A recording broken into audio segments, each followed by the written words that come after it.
Hello, Aubrey. How's it going? I'm great, Lindsay. How are you? Really good. I have a question. Aubrey, have you ever been excited for an experience and then it's turned out to be really disappointing, or you were disappointed? Yeah, I was really disappointed once. I went with my sister and all of our kids it was this sort of hotel resort that had a giant water slide, and the pictures looked amazing and my kids were so excited. And then it was so terrible. It was like dirty and dingy and old. And the tallest water slide, you had to go up these spiral stairs inside. There was no window, no air conditioning. It was so humid and muggy with all of the wet kids going up there and waiting in line. The line was coming all the way down the stairs. You couldn't breathe. It was awful. That's horrible. Awful. Yeah. These small hotels, they get fancy marketing and then they can't back it up, right? Yes, they just need to add. There was like a tiny window at like the fourth flight, and that everyone would be hovering around trying to like get fresh oxygen through this little window. Crazy. Oh no. Oh my gosh. So we are getting into some good stuff today. What are we talking about today, Aubrey? Disappointment. Yes. We recently shared about impeccable hotel stays. And today you are getting vocabulary for, more economical hotels and also disappointing experiences. So stay to the end for details if you missed part 1. You need that vocabulary as well as this to describe both amazing, luxurious experiences as well as those that aren't quite so amazing. Yeah. If you've traveled at all, you've had both experiences, right? Yes, absolutely. And if not, we can always make up answers. The examiner doesn't care whether we lie or embellish. They don't know. Be more likely, right? They don't know. They don't care. They just want to hear you speak so they can give you a score. And we hope it's a good score, right? So Aubrey, we want to pull in a poll result though, before we go any further in the episode. Yes. So if you are answering our polls on Spotify, we love seeing the results. For episode 1545, which was How is IELTS Writing Task 2 similar to Speaking Part 3? Oh, what a great episode. We asked in the poll, do you think there are more advantages or disadvantages to social media? So something that we sort of brainstormed about in the episode. And what were the results, Lindsay? Interesting. Right down the middle, split right down the middle. So 50% of you said there are more advantages and 50% said more disadvantages. So interesting. Ooh, I would love to have conversations with everyone who answered that poll. I wish I could. Guys, make sure you're listening over in Spotify because that is how you get to participate in these important polls. So you get to make your voice heard. Yes, okay? Go answer the Spotify poll. We will have another one, stay to the end, at the end. And we really love seeing what our audience thinks about these things. Yeah, so let's go into some vocab that we might think about using when we talk about disappointing hotel stays or stays. Yes. Right? Yes. So the first 3 terms we're going to teach you are high scoring ways to just talk about like budget friendly, inexpensive hotels. And then we'll teach a few that are high scoring ways to talk about something being disappointing. Okay. Yeah. So we go from just average to worse, right? Yes, exactly. Progressively worse here. Yeah. Write these down, guys. You're going to want this on test day if this question does come up, and this is going to be great for your practice sessions. No frills. No frills. Love it. Yes, this means simple, basic, no extra features or luxuries, really. Doesn't have to be bad necessarily, just doesn't have any extra perks. Yeah. So, for example, we stayed in a no-frills hotel near the airport that had everything we needed and nothing more. I love that. And nothing more. Nothing more. Probably no pool, no gym, just like a clean room and a bed. Yep. Or the hostel is no frills, but it's clean and conveniently located. So sometimes that can be good, right? Yep. Or sometimes it just all depends on your expectations in life. This really reminds me, I stayed in a hostel in Venice, Italy, where it was like a convent of some kind. It was run by Catholic nuns. Whoa. And it was women only, but girls only. And you would go and stay, and it was the most no frills experience I've ever had. It was like just a very plain room with these very plain bunks, nothing on the walls, kind of like a stone room, stone wall. But it was exactly what I needed. It was very inexpensive, clean, well run. Perfect. I loved it so much. Interesting. Yeah. And cleaner than a hostel for sure. I'm sure. The most clean hostel I ever stayed in. But I think you had to be in early, if I remember right. There was sort of like a curfew that was reasonable-ish for someone like me, especially who wasn't partying. You had to be in by like 9 or 10. I didn't mind at all. Yeah, no, that's good. Venice can be a hard place to find a place to stay. Yes. Really expensive. I think it was like $5 a night. It was Whoa. fantastic. I know, Yeah. crazy. Okay, I love that. So it also sounds like it was a little unpretentious, right? Which is our next word. And it just means simple and modest, right? Not trying to impress anyone. Exactly. That place was, or you might say, the guest house was unpretentious with a relaxed atmosphere and friendly staff. So yeah, like you said, not trying to impress anyone. It's just, practical. Exactly. Or we enjoyed an unpretentious seaside town that felt authentic rather than touristy. And you can still find these places, right? Yes, The place this where is like Cape May. Remember in a couple episodes ago, we were talking about Cape May. I would call it unpretentious. It's not overrun by tourists. It's this quaint little town, beautiful and fun to visit, but definitely not pretentious. I love places like that. Where my parents used to live on the South Shore of Boston was like that too. It wasn't touristy like the Cape, like Cape Cod, but it was on the way to Cape Cod. So you had mostly locals.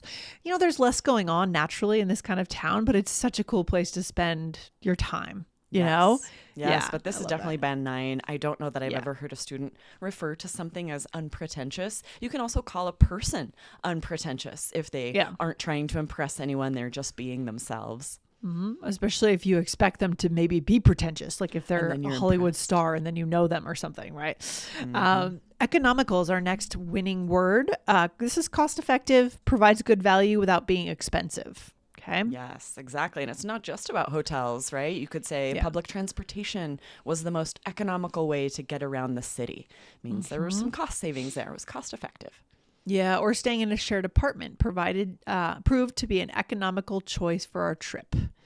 Yes. Ooh, and I love this chunk, proved to be instead of was, right? You could say staying in a shared apartment was an economical choice, but the examiner really focuses in on things like that. You say proved to be, and they're like, ooh, yay. Ooh, they like that. That'll wake them right up. Points. Yeah.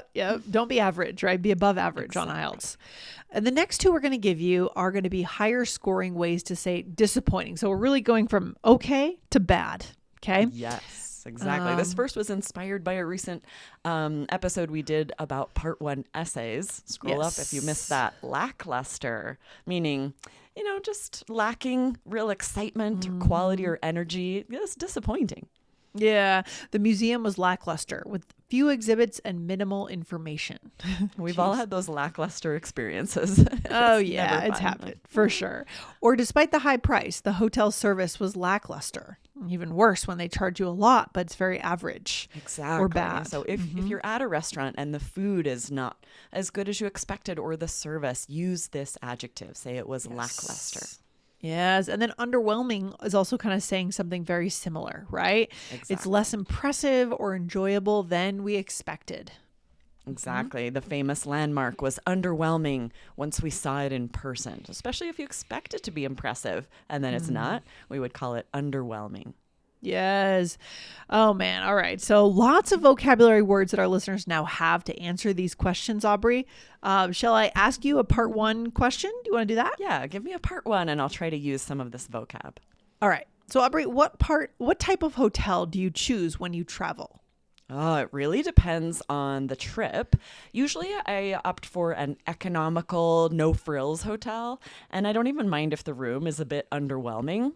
However, if I'm traveling with my family, location is of paramount importance. I try to book a room close to the beach or any attraction we're visiting.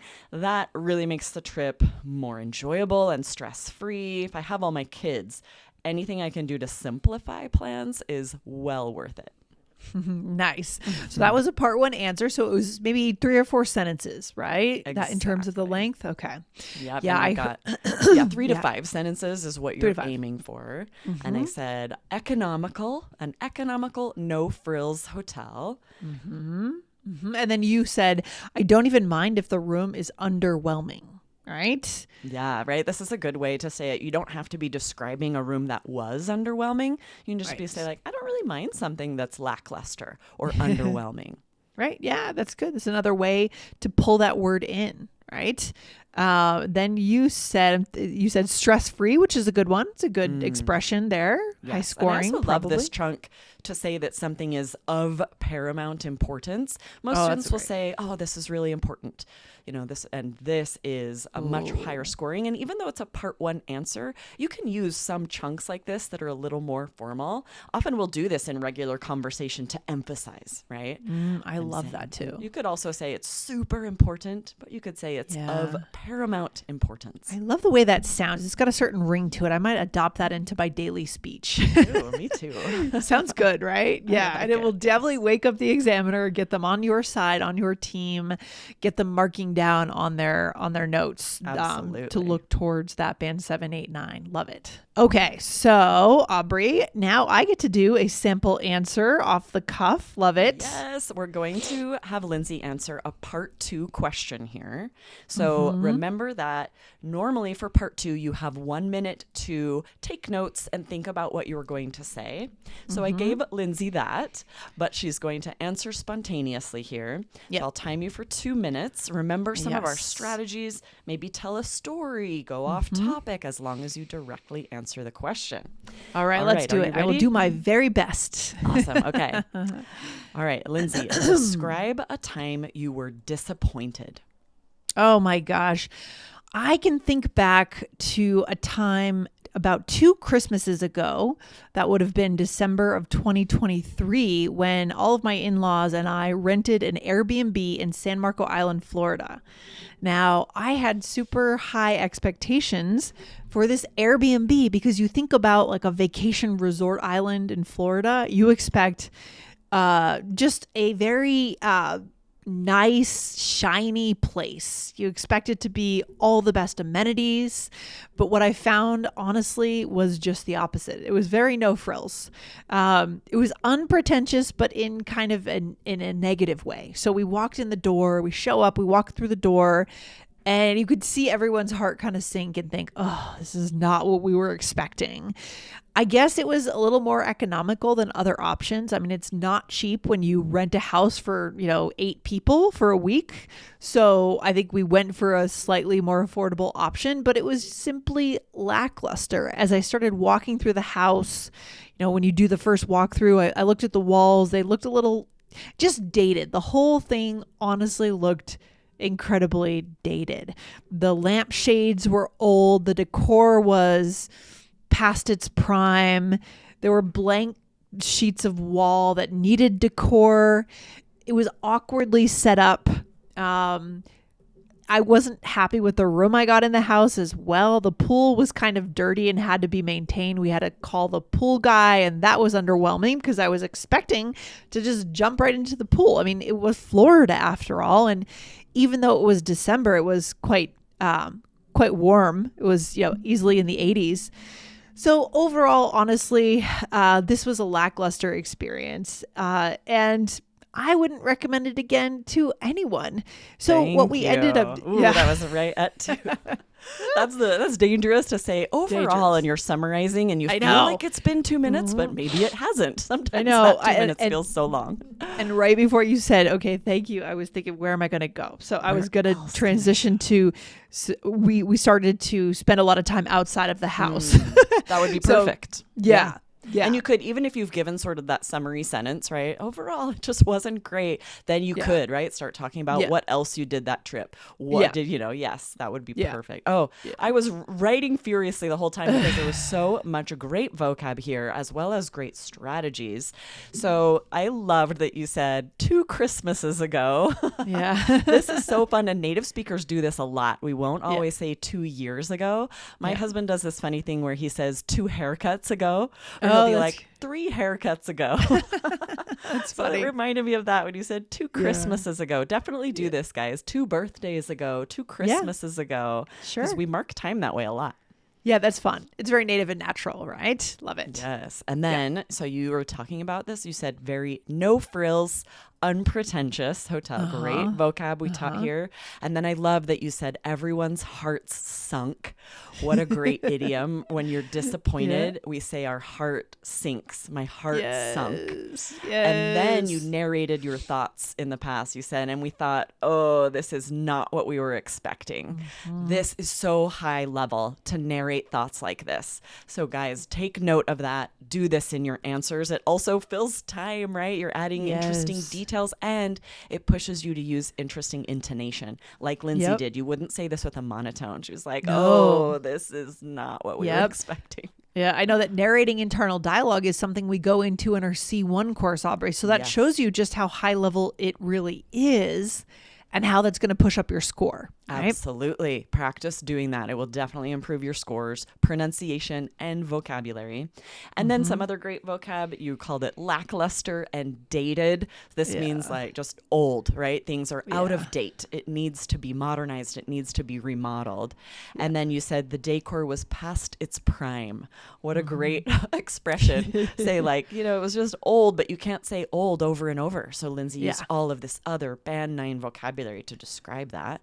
You said it was awkwardly set up, right? So this would mean sort of like furniture in the wrong place, or maybe giant armoires in the way, I was imagining. Yeah.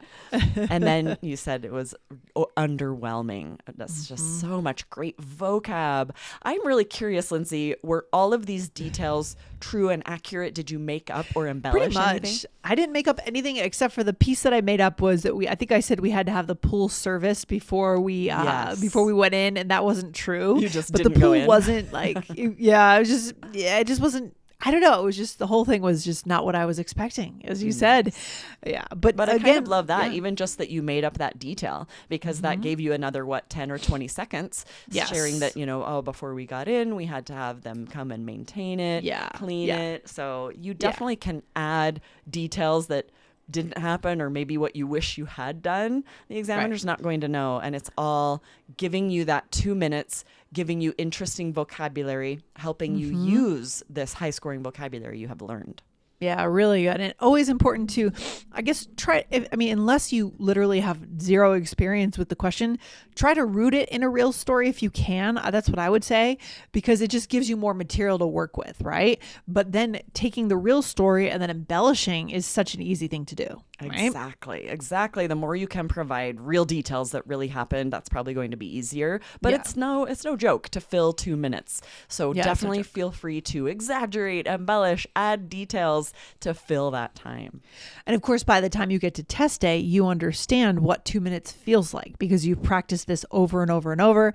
I mean, in our course 3 Keys IELTS, we give you the templates, we give you everything you need to be ready to practice it on your own or wherever it is, whether you're working with a coach. We give you the information in our course, right, Aubrey? Exactly, right? So if you have not yet, you can sign up at allearsenglish.com/keys.